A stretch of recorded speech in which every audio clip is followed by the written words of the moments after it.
அனைவருக்கும் வணக்கம். இப்போ தும்னையில் நீங்கள் பார்த்துட்டு இருப்பீங்க. அதை பற்றி தான் இந்த வீடியோவில் நம்ம ஷார்ட்டாக பார்க்க போகிறோம். ஸோ வாங்க வீடியோக்குள்ளே போகலாம்.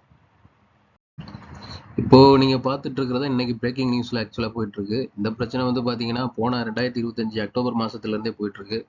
ஸோ இதை பற்றி நிறைய பேருக்கு தெரிஞ்சிருக்கலாம், தெரியாமல் இருந்திருக்கலாம். ஸோ அமலாக்கத்துறை வந்து நம்ம தமிழ்நாடு அரசு நகராட்சித்துறை அமைச்சர் வந்து நேரு வீட்டில் வந்து ஒரு ரைடு போகும்போது சில ஆதாரங்கள் கிடைச்சதாகவும், அந்த ஆதாரங்கள் அடிப்படையில் வந்து வேலை தொடர்பான பணி தொடர்பான அரசு வேலை பணி தொடர்பாக வந்து ஒரு 1000 கோடி கிட்ட முறையீடு பண்ணி அந்த பணி நியமனங்களை வழங்கினதை வந்து ஆதாரம் கிடைச்சதா சொல்லி தமிழ்நாடு போலீஸ் டிபார்ட்மெண்ட் டிஜிபிக்கு வந்து இந்த கம்ப்ளைண்ட் வந்து எஃப்ஐஆர் போடணும்னு சொல்லிட்டு இந்த புகாரை வந்து அவங்க கொடுத்துருந்தாங்க.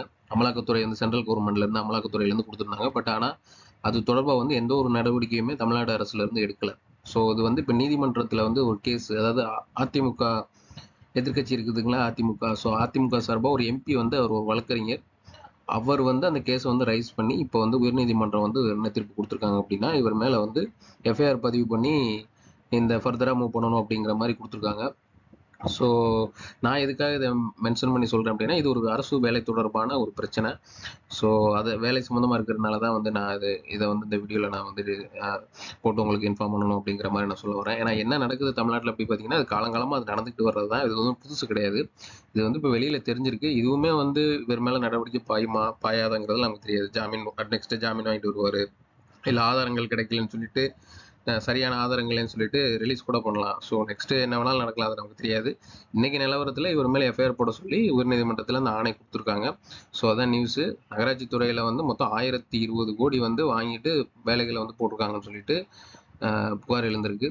ஸோ இதை வந்து நம்ம கிராம ஊராட்சி செயலாளர், அப்புறம் விஏஓ அசிஸ்டன்ட், இப்போ ரீசெண்டாக போடக்கூடிய ஜாப் சம்மந்தப்பட்டு கம்பேர் பண்ணி பேசணுங்கிறதுக்காகவும் நான் அந்த விஷயத்தை வந்து அவங்கள்ட்ட வந்து சொல்கிறேன். ஸோ நெக்ஸ்ட் இந்த கிராம ஊராட்சி செயலாளர் சம்மந்தமாகவும் ஒரு சில விஷயங்களை பார்த்துடலாம்.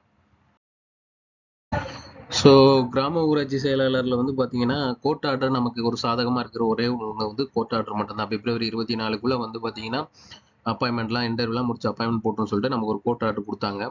பட் ஆனால் ஆக்சுவலாக வந்து பார்த்தீங்கன்னா, இது போன வருஷம் டிசம்பர் மாதம் 12ஆம் தேதியே வந்து இன்டர்வியூலாம் முடிஞ்சு அப்பாயின்மெண்ட் கொடுத்துருக்க வேண்டியது.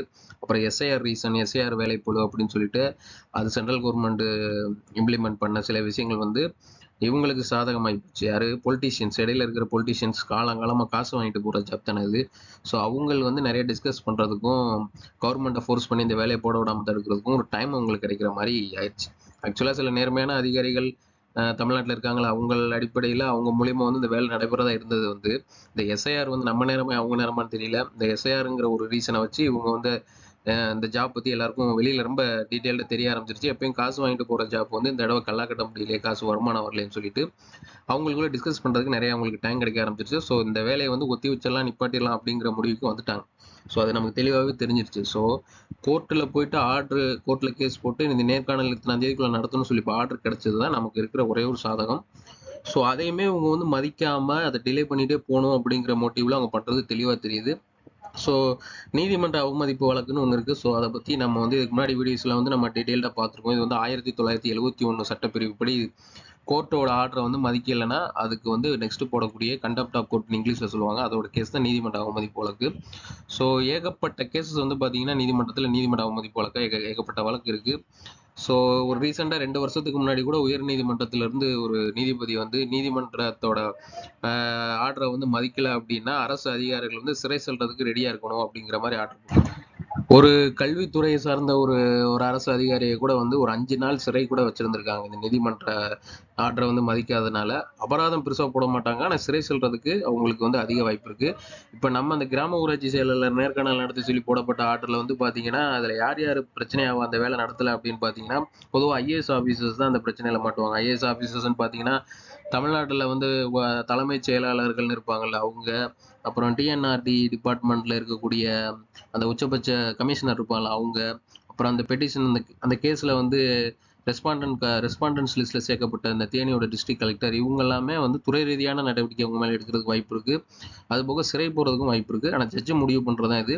ஸோ இப்போ ரீசெண்டாக நிறைய கேசஸ் இந்தமாதிரி வந்துக்கிட்டே இருக்கிறதுனால இப்போ வந்து ரொம்ப துரிதமாகவும் வந்து நீதிமன்றத்தில் வந்து நீதிபதிகள் வந்து அவங்களுக்கு சிறைவாசம் கொடுக்குற அளவுக்கு கூட தீர்ப்பு கொடுக்குறது கூட ரெடியாக இருக்காங்க.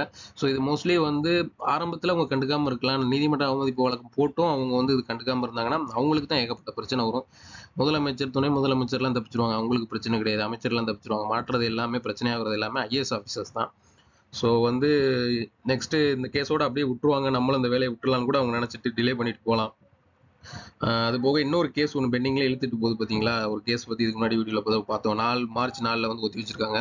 ஆனா அதுக்கு எந்த தீர்ப்பும் கொடுக்கல. ஆனா அதை ரீசனா வச்சு நாங்க நிப்பாட்டோம்னு சொல்லிட்டு இவங்க வாதாடவும் முடியாது அரசு தரப்புல. பட் ஆனா அது ஒரு ரீசனா சொல்லலாம்னு கூட அவங்க நினைச்சிருந்திருக்கலாம். ஆனா அப்படி சொன்னாங்கன்னா ஜட்ஜ் வாயிலிருந்து நல்ல நல்லா வசைபாடுதல் தான் அவங்க கேட்க வேண்டிய சூழ்நிலை வரும்.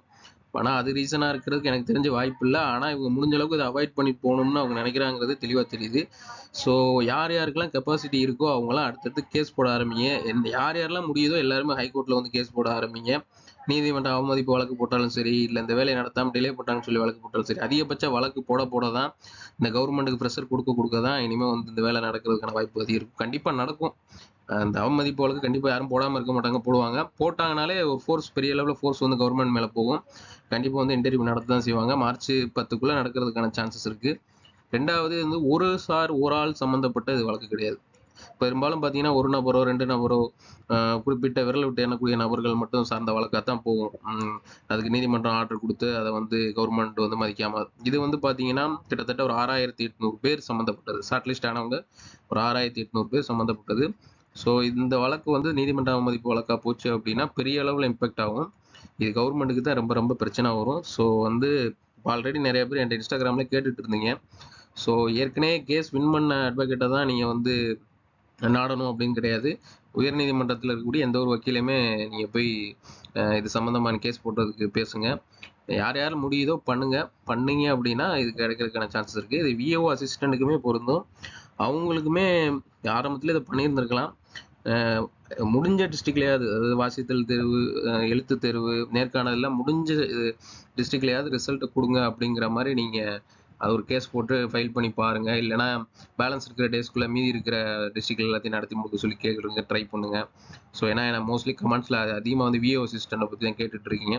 ஸோ அவங்களாம் உங்களால் முடிஞ்ச ட்ரை பண்ணி பாருங்கள். ஆனால் கிராம ஊராட்சி செயலாளருக்கு நமக்கு ஒரு ஆர்டர் இருக்குது.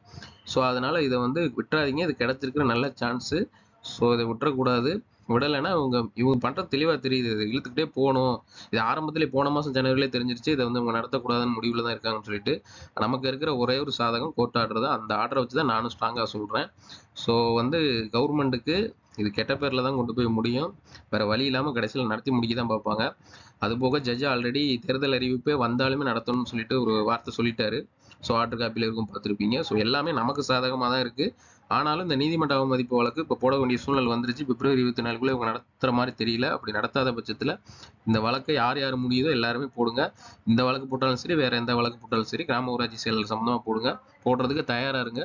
ஸோ கண்டிப்பாக நடக்கும். நம்மளும் நம்ம சைடில் செய்ய வேண்டியது செஞ்சால் தான் வந்து இந்த கவர்மெண்ட்டை பொறுத்த வரைக்கும் போராட்டமாகட்டும், கோரிக்கைகளாகட்டும், பல்வேறு விஷயங்களை முன்னெடுத்து பண்ணால் மட்டும்தான் இங்கே எல்லாமே நடக்கிற மாதிரி இருக்குது.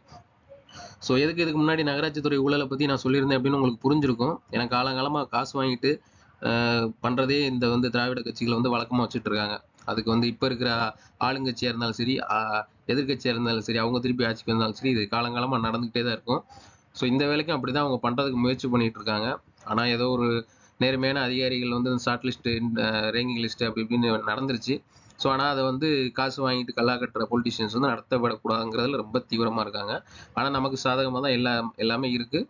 ஸோ நம்ம இதையுமே இப்போ மேற்கொண்டு பண்ணணும். ஸோ வீடியோ பார்க்குறவங்க உங்களுக்கு கெப்பாசிட்டி இருக்கிற பட்சத்தில் அதான் திருப்பி நான் அதையே சொல்கிறேன், மேற்கொண்டு பண்ணுங்கள். இந்த கமெண்ட்ஸில் ஒரு சில பேர் வந்து நெகட்டிவாக வந்து தமிழில் வந்து கவிதை பாடிக்கிட்டு இருக்கிறாங்க. ஸோ அதெல்லாம் நீங்கள் கண்டுக்காதீங்க. நான் அதை வந்து அவங்களெல்லாம் ஹைட் பண்ணாமல் வச்சிருக்கிறது காரணம் வந்து இன்டர்வியூ நடந்ததுக்கப்புறம் உங்கள் பதிலடி கொடுக்கணும் அப்படிங்கிறதுக்காண்டி தான். இல்லைனா அவங்க நெகட்டிவாக பேசுகிறவங்களாம் நான் ஹைட் பண்ணி விட்ருவேன். ஹைட் பண்ணி விட்டால் அவங்க அடுத்தடுத்து கமெண்ட் போட முடியாது.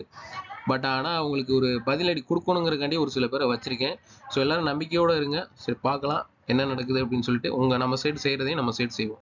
ஸோ வீடியோ உங்களுக்கு பிடிச்சிருந்துச்சி அப்படின்னா உங்கள் ஃப்ரெண்ட்ஸுக்கு ஷேர் பண்ண நினச்சிங்கன்னா ஷேர் பண்ணுங்கள். சப்ஸ்கிரைப் பண்ணாதவங்க சப்ஸ்கிரைப் பண்ணிட்டு பாருங்கள். என்னோட வீடியோஸ்க்கு சப்போர்ட் பண்ணுறதுக்கு ரொம்ப நன்றி. தேங்க்ஸ் ஃபார் வாட்சிங். Thank you for your support. Keep support. அதுக்கப்புறம் வந்து நம்ம அடுத்தடுத்து இன்சூரன்ஸ் ரிலேட்டடாக சில வீடியோஸ் போடலான்னு இருக்கோம். நம்ம இன்சூரன்ஸ் ஃபீல்டில் வந்து நமக்கு கொஞ்சம் எக்ஸ்பீரியன்ஸ் இருக்கிற காரணத்தினால அது ஒரு சீரியஸாக போடலான்னு இருக்கோம். அதுக்கு உங்களோட சப்போர்ட் தேவை. இன்சூரன்ஸை பற்றி நிறைய பேருக்கு விழிப்புணர்வு இல்லாமல் இருக்குது. ஸோ அதையும் நம்ம கண்டினியூ பண்ணலான்னு இருக்கோம். ஸோ தேங்க்ஸ் ஃபார் வாட்சிங். Thank you for your support.